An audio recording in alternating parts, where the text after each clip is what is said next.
1874, full time.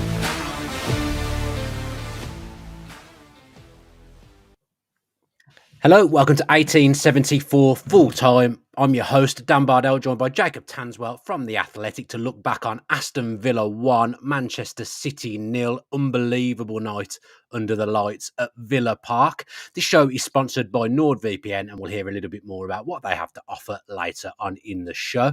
Jacob, I'm still on cloud nine. I know you're not a Villa fan, but you've obviously been covering Villa for the entirety of the season. And you text me last night, absolutely buzzing. Like, I sense that you're getting like a real affinity with the club now. And I can say I've had a season ticket for 30 years, and I've been looking back now and thinking, and I think because of who it was and how complete the performance was, I know it was only 1-0, but it's against the treble winners, and Villa, have rose into third by winning that game. I just think if you put everything together, probably the best night I've ever had at Villa Park.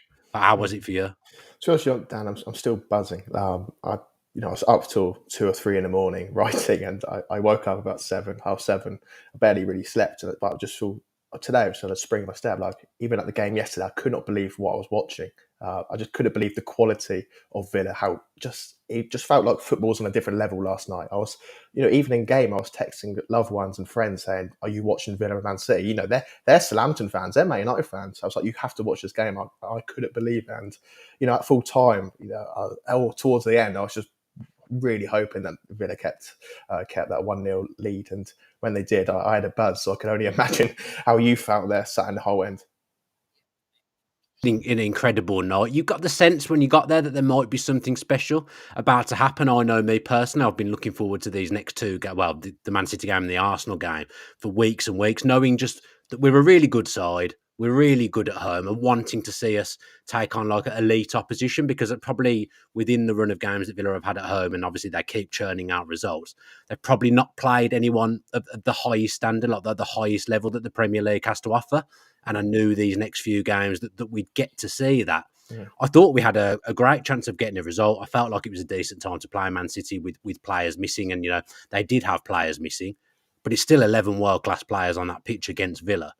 But the way Villa played, it was just everything was perfect. Every player was spot on. The atmosphere was unbelievable. The tactics were, as they usually are for Emery, the game plan for that very game was spot on. And even to the extent of the team selection, Diaby not playing, Cash not playing, everything he did was right. But it was just Villa were always the best team in that game. I think Man City came out on top in terms of possession. But to have a team that's capable of having 22 shots against Manchester City and only conceding 2 chances within the whole game, and those 2 chances came within the space of 10 seconds with each other, it was just like I said, I thought we might get a result. I thought we could win. I thought we could nick a point. I thought there was a chance of it getting a result. But I never envisaged for the life of me I would see a performance that was that clinical and that complete. No, I said last week, I thought that Villa had another gear to go to. I thought they'd been good in certain aspects in games, really good. But in other stages, they've kind of drifted, but they've got the job done, very efficient, we're still winning games without being at their best.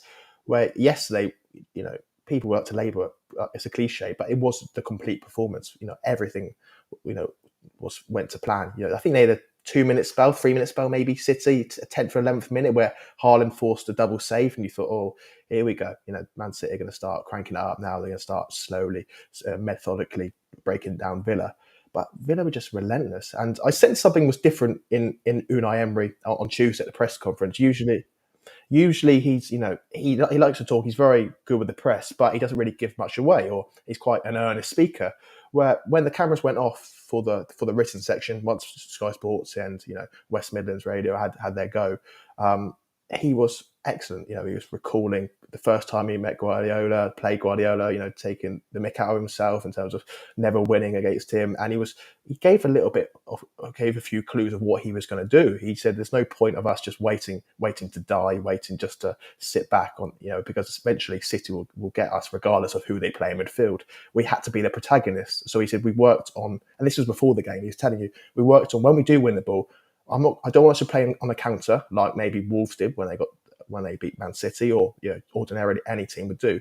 We have to keep the ball. We have to control the tempo, and they have to be the ones coming on to us. And maybe if it was at the Etihad, they wouldn't play that way. But the way they are at Villa Park, there's so much confidence in the players, especially in second halves when they're attacking the whole end. There's just felt something different. And Emery,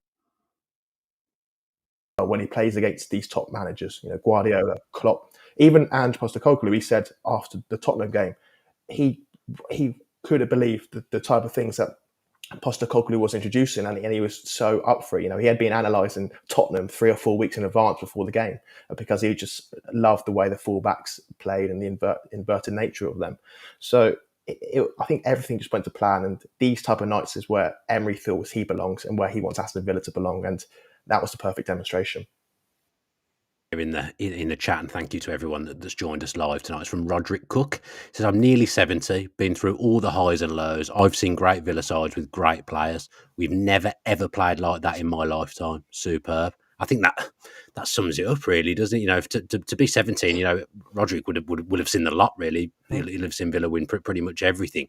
For him to come out and say that, and I've heard lots of people say that as well, it's just incredible that this side is capable of doing what it did. And for us, obviously you weren't covering Villa over the last few years. A lot of these players have been at the club for 2-3 years, and we weren't seeing anywhere near their best. Unai Emery is just like, I say it every time we win, but he's like nothing I've ever seen.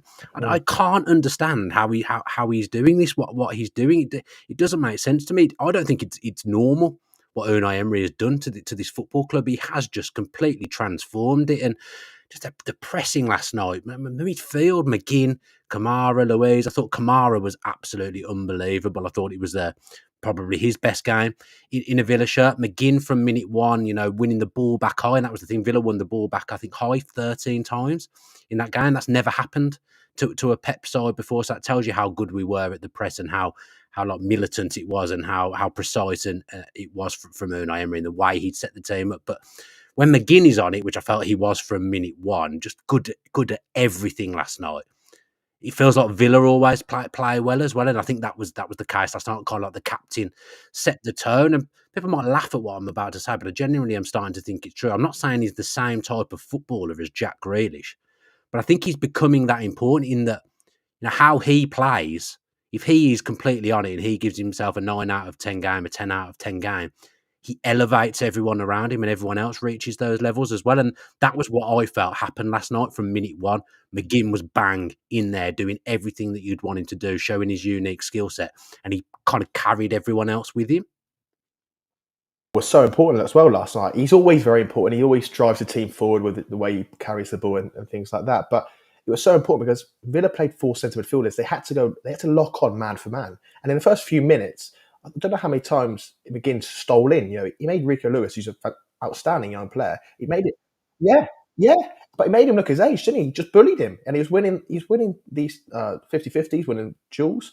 And then all of a sudden, Kyle Walker suddenly starts to look his age a little bit. Luka Dean starts firing a few crosses across the box. Okay, they're not accurate, but you just get the crowd going. It sets a tone, And John McGinn, he's always been a talisman. When things aren't, there's a bit of a malaise or the game's drifting, he's always the one driving. And he was the best midfielder on the pitch, for most of that game, wasn't he? How he spins away from danger, how he receives the ball. This is a guy that you probably thought you knew his ceiling, a year ago, 18 months ago. You thought, is he good enough to carry on with where we want to go to? Now he's the best player. He's a talisman. If he plays well, Villa tend to play well. And in that environment as well, under that pressure, under those lights, the way Villa popped it out the back, Pau Torres, some of his passing. Pau Torres is unbelievable. That's becoming one of my favourites. Everything starts with him. There was a spell of pressure in the second half where I have never, well, I'm not never seen, but in the last 3 years, let's say, I have never seen Man City camped in their own penalty area, and we kept going at them, fancy flicks, getting the ball wide. We'd put in deliveries that wouldn't always come off. They were clearing the ball, but it would always come back because Pau Torres was just so composed and would start off yet another attack. He's fast becoming one of my favourite players because on the ball, and I thought this would be the case in games against lesser teams. I didn't realise that kind of thing was going to happen against a team like Man City, where he's so important as well. The way he was just building those attacks, and realistically, other than that one phase of play, the defence was never troubled, and Emery always talks about this control that he wants. It just felt like Villa had control of that game all the way through, which is incredible. I think there's an incident in the second half where Pau Torres is under a little bit of pressure, and he pops the ball into Kamara, and it's between. It must be only a few meters between Haaland and Alvarez, and they could intercept it. And if they intercept it, the two centre backs are split. They've got a great chance there. But he's just so accurate and so precise, and he's not the quickest. He's not. He doesn't look the strongest, but he never seems to get in any rush, does he? I think what he does on the ball, okay, this might be some deficiency off the ball, but I'm sure that will come in time with him continuing to adapt in the Premier League. But what he does with the ball, it just completely transforms how Villa play, because we know that Emery wants to play through the thirds. He knows that he wants the opposition forwards to come onto them. But having a left-footed player like him who pops it and so vertically and straight into those pockets, it's incredible. And I think with him, he just sets a tone with the other back three or in the back line, because if you see a guy like him, when you're under pressure, you can just give it to him, and he's so secure. He relieves danger so well. And I think it has a huge effect on how the team play overall, because Diego Carlos is a good player. Maybe he's not the most progressive, but having a guy like Pau Torres next to him just completely offsets that. Good last night as well, completely justified his selection. Maybe people didn't expect people like Carlos and Tielemans to play because they haven't really played every week this season. Tielemans is another one. He just looks energised. I've always liked him as a footballer, always liked him. At Leicester, he started off slowly at Villa, couldn't get in the team. It feels like he's got to grips with what Emery wants now, and we're seeing things from him that actually I wasn't sure he was capable of in terms of the press. Tielemans was right up there pressing. He was getting himself out of tight spaces with flicks and tricks, and he had an excellent game as well in there, didn't he? It's Luiz is probably one of Villa's best players, but I've got to say, to me last night, Kamara and Tielemans actually stood out more than him, and Luiz was very, very good, but I thought those two were exceptional. You just think to yourself, who other than Emery would have said, Yuri Tielemans, you're going to be a number 10 or you're going to be a second striker? No one would have. I don't think he even thought it at the start of the season, did he? No, you probably think, I know Yuri Tielemans. He played at Leicester. He's fantastic, progressing the ball up, as a quarterback sometimes, a number 8. This guy is getting the ball in tight areas. From what he was doing in the early weeks where he looked quite slow, didn't look very athletic, just looked like, this could be a struggle here. What he looks like now is a player transformed, and it just comes through just the coaching. And as Emery likes to say in every sentence, at every press conference, it's just about being consistent. And he's had to wait his time. He's had to work hard. But now Emery, similar to Diego Carlos, trusts him in these games. And I thought his role especially was so important in terms of locking on man-to-man with City's midfield, because it probably would have said, you could have played McGinn on the right side, or Moussa Diaby comes in. But no, Yuri Tielemans was there, and I think how close he gets to Ollie Watkins as well is something that he's really developed as well. That's Bailey's best game in a Villa show. He's done excellent in recent weeks as the 12th man, coming on and energising games and changing games in from the start for the last couple of games. But even the way he was finding space and just the confidence that guy has now, he hasn't had a good time at Villa over the first 2 years. In the main, he said himself he found it difficult. He's had injuries.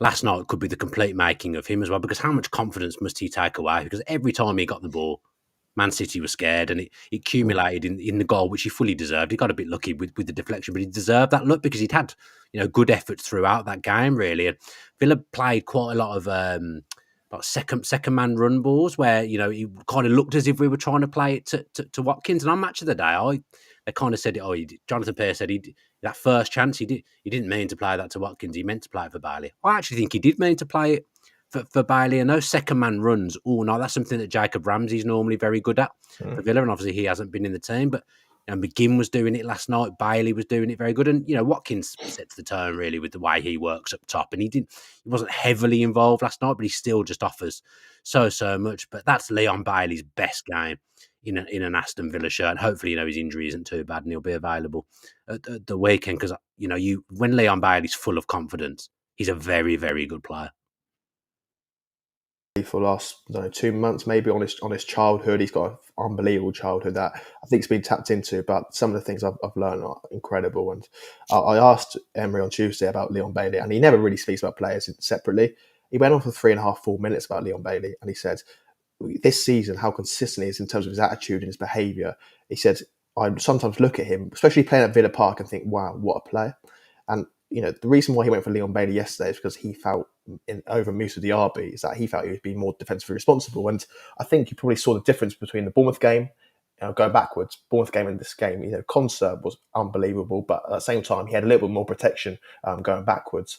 And the way they set up was similar to last season without Diaby. McGinn would be the second striker last season, and Bailey would just be on that right, making those little darting runs in behind. And Gvardiol will be one of the best centre backs in the world, probably the best centre back in the world. But yet Bailey was twisting it in and out. He was going on his left, going on his right. He's got this variation to his play this season where he's not as predictable, and he's just so direct. And that goal just was the perfect illustration of it. Coach is having like a whole pre-season with him, because I think really from day one this season he's been pretty on it. He hasn't been the Bailey of last season. People would get very, very frustrated with him. He almost became the scapegoat at one point. And being honest, he wasn't particularly performing. He'd show flashes so that you'd know he was a good player, but he couldn't seem to nail it down on a consistent basis. Do you think the one-on-one work with Emery's coaches is really important to him? And actually, you've said Emery doesn't talk about like the players in detail normally. That's almost good man management, isn't it? Because that feels to me that Bailey's the kind of player that needs an arm around him and needs to know his manager trusts him and believes in it. You see what he's in his career so far. He's travelled all around Europe, Slovakia, Germany. As a young lad, he always needed to go somewhere, and he probably didn't settle it. He didn't have the trust. I know that Steven Gerrard, Leon Bailey wasn't a Steven Gerrard player, so he probably felt, how can I be this naturally risk-taking player with a guy that's probably going to drop me, or he's not going to play me? And although there's been little flare-ups at times since Emery took over in terms of Bailey not being happy with not starting games or something, I think that there's a real trust there. And Leon Bailey, he's got a couple of years left on his contract. There'll probably be talks in January over an extension. And you look at this player now, people at Leverkusen and people close to him think that he could be one of the best right wingers in the world eventually. And although we've got plenty of time to go, he's actually showing that he's got the attributes to compete with the best. And that performance yesterday, I haven't seen someone as direct and someone that is so exciting when he got the ball that you just had that sense of anticipation. And I think what he does for the team and how he knows his role is remarkable. Of stick in the comments. I've been to the barber today. I haven't really done anything with it. When I came back, I wasn't aware that it was going to get so much stick in the comments. Let's concentrate on how good Aston Villa are. Let's not dig into people's hair. That's not acceptable when I've come on to do a podcast at 8:00 at night. So let's lay off my hair. I haven't put any wax or anything in it. I've done absolutely nothing with it. So let's continue with the game. Then you're writing. You are very, very good at explaining tactically what's happened in a football match or what's going to happen in a football match. We've talked before about Villa kind of using Newcastle and Brighton's press against them. I don't think that was what Villa did last night, but because you're so good at tactics, what did they do last night? How did Villa win that game? What was it that they did? Well, in the first 10 minutes, City didn't really press, and I was quite surprised. I was sat next to Sam Lee, who's a Man City correspondent, and he said, "Oh, hold on, why isn't Pep pressing?" And I think because Guardiola knew what Emery wants to do, things like that. But what was key was the form and midfield, the rotation. So if Kamara or Luiz can't get the ball initially, because Man City are locking on, or sat in the mid block, then McGinn or Tillings will spin, and there'll be always an angle from either Carlos, Konsa, or Pau Torres to play it through. So even if the two number sixes were pressed, you had McGinn, you had Tillman spinning off them. So there was always that area. And I think increasingly throughout the game, McGinn fancied himself against Rico Lewis, and Tillemans fancied it the other side as well. And it obviously massively helped. Rodri's not there, but Akanji's defensively very good, but he was getting pulled all over the place. And that's the reason why Villa were able to progress the ball. And at times as well, they varied up, didn't they? There was a few times where Diego Collins just got the ball at his feet, hit Watkins or hit Bailey. It isn't something we generally do. Ruben Diaz, Gvardiol, they're brilliant front foot aggressive defenders. But when they're asked to spin in behind and run, that's where they're vulnerable, because they're naturally not as quick as Watkins and Bailey. So there's no point always trying to play short, because eventually City will lock on it and nick the ball. Sometimes you have to get the ball at your feet and hit a long one. And Diego Carlos's long passing, especially the diagonals, the weight of it is always very good. Yeah, just very good at nicking the ball. I felt in tight space. City players are very good at wriggling out of those tight spaces usually, but they just didn't seem to be able to do that against Villa. They kind of like converge on the Manchester City player together. There'll always be like 2 or 3 players on the scene, and I do think to an extent actually, and I don't think of Villa as being a physical team generally. I do think we bullied Manchester City in the middle of the park. I will say as well, I actually thought the referee was exceptional last night. Yeah. He really, really. I'm not just saying that because Villa won, because I was saying it at 0-0, and our producer can confirm that. I think he really let the game flow. He some little niggly fouls that sometimes the big teams like kind of claim for, and they usually get. He didn't really do either of that for both teams. I really, really just thought that he let the game flow, and I think that helped Villa as well. Actually, Do you know what? Until you said it, I really didn't pay much attention to the referee. I think, I did for the Bournemouth game. Thomas Bramwell, I've never been a big fan of him, but he wanted to get involved, didn't he loved it, didn't he? That was no way near a game which should have resulted in 6 yellow cards. It just felt so stop-start, similar to the Wolves game, in October or whenever it was. But this game, it just felt fantastic. It was only 1-0. It wasn't huge, not necessarily always a chance a minute or like that, but it was just so enthralling because the game carried on. There wasn't a stop-start. There wasn't these resets where you take a while, Austin McPhee would come out or, Guardiola would come out, would take a long time. It was just really good football, and it just felt the purity of football. After how many weeks of VAR and stopping and all this rubbish, they just felt like a real throwback. Yeah, it was a proper game of football, wasn't it? And I think most Manchester City fans. I mean, I heard some knobheads on the radio in fairness on the way home called us Aston Villa, which I didn't really enjoy or find funny because we're not 7 years of age. But it felt like Manchester City fans would stand there and say, "Yeah, Villa out football. Just Villa deserve to win." And at half time, I tweeted saying, whatever happens in this game now, this is a team to be proud of. Completely playing for the manager, completely playing for the badge. In the back of my mind, I was thinking, I don't think City will be as bad in the second half, and I potentially don't think Villa can maybe maintain that and be as good. But Villa almost, I felt, lulled Manchester City into a false sense of security at the start of the second half because the rest defence is becoming a big thing in football. Villa almost did their rest defence in the first 15 minutes of the second half, which I don't know whether that was tactical, but that felt quite different to me. I've not seen a team do that before, where we kind of let them have the ball, didn't really exert ourselves, didn't come out. And then after 15, 20 minutes, suddenly we were bang at it again and played to the tempo that we'd played in the first half. I think maybe that took Manchester City a little bit by surprise as well.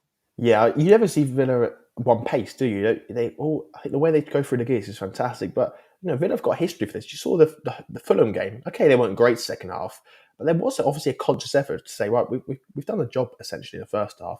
Let's just take it on. Let's take it easy. But I think that was more to do with conserving energy. But this was a complete different tactic. This was more Emery kind of did last year at Spurs, where just the opposite way round, where he said, right, we've exerted a lot of energy, but this time we're now going to play on transition because we see Gvardiol's vulnerable 1v1. Ruben Diaz, he got turned inside out by McGinn and Watkins a few times. Let's just sit back a little bit deeper.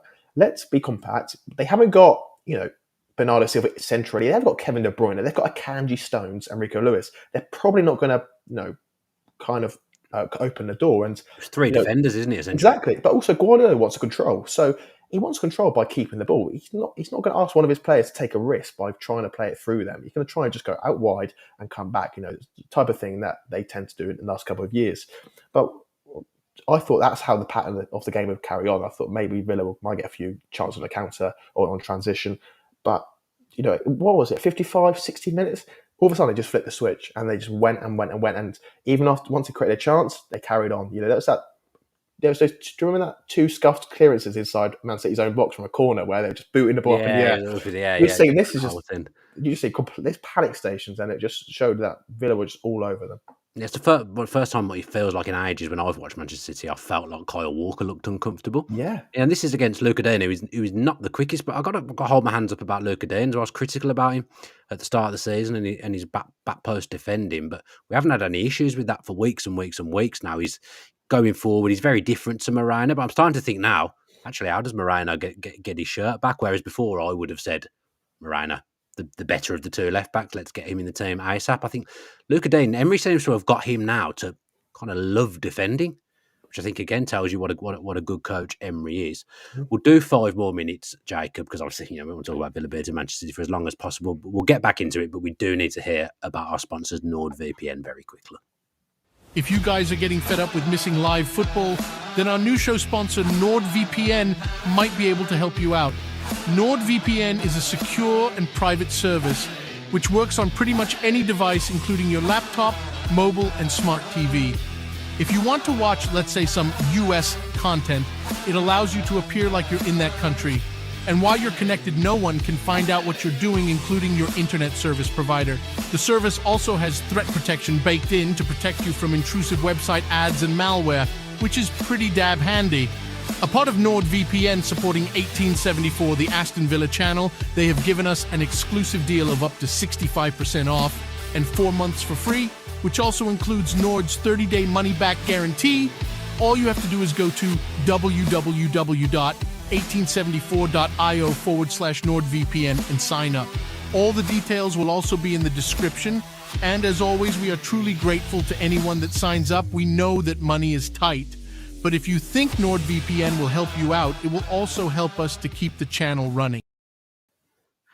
Thank you very much to NordVPN. I can't even say that's great when you've got a sponsor. Thanks very much to NordVPN for continuing to sponsor us. I'm still I'm shell shocked by the cyberbullying that's going on in the chat. There's still people having a go at me. I've come from the barbers. I've not touched it. Honestly, this is why I wear a cap. And people have a go at me when I wear a cap, and then I don't put a cap on, and people are calling me Friar Tuck in the comments. Jacob's loving the comments. In fairness, he's having the best day of his life in there. But yeah, not a good time for me in the chat this week. I don't really know if I said about doing 5 more minutes. I don't really know if there's anything left for us to cover, really, Jacob. Just that, how far can Villa go now? Like, absolutely brilliant. And this game on Saturday, Greg said to me on the podcast in Monday before we played either of these games, he said, would you take a point now? I was like, absolutely no way. No chance for to take a point. But I might take 2 if I was offered it, just because it kind of keeps us at the same level with those 2 teams.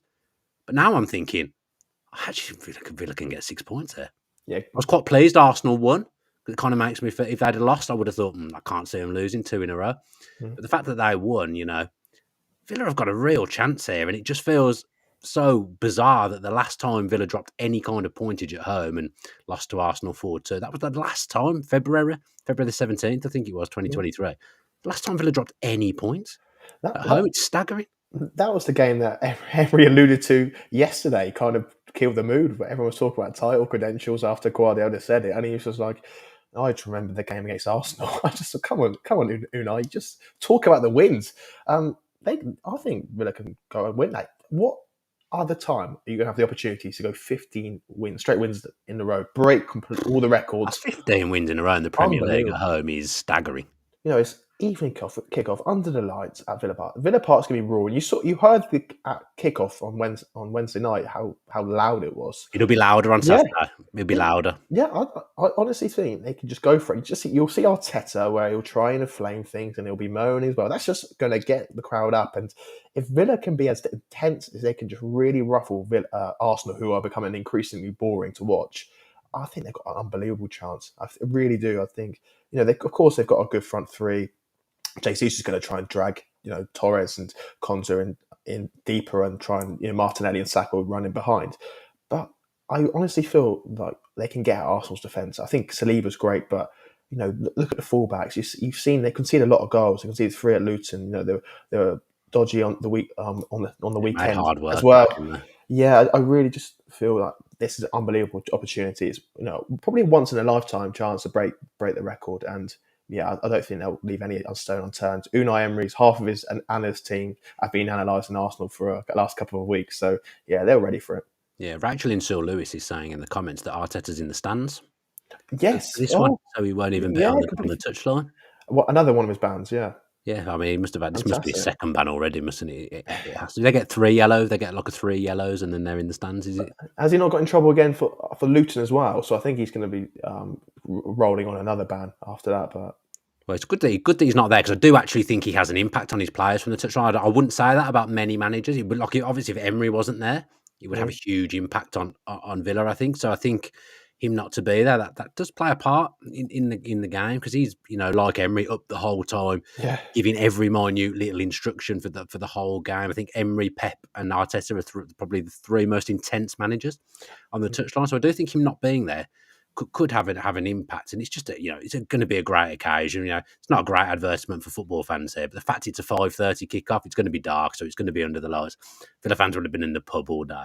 That will just increase the atmosphere. And last night's atmosphere was absolutely incredible, but I do think Saturday's atmosphere will be even more fervent. And I couldn't wait for these games, and I just can't wait for Saturday now, because this really is now an excellent time to be a Villa fan, Jacob. We'll get the league table up whilst you react to what I've just said. But yeah, let's look at that league table. But I said to you at the start, like, you're getting the sense of what Villa are like as a club now, and there hasn't been too many times like this. So you're covering Villa in an unbelievable moment, and it's an incredible football club. I still look at our ground, and I know I'm biased, but I think this is the best ground in the Premier League in terms of tradition and history. The way it looks, it's the colours, it's so unique, and I'm thinking it's going to be another special occasion on Saturday.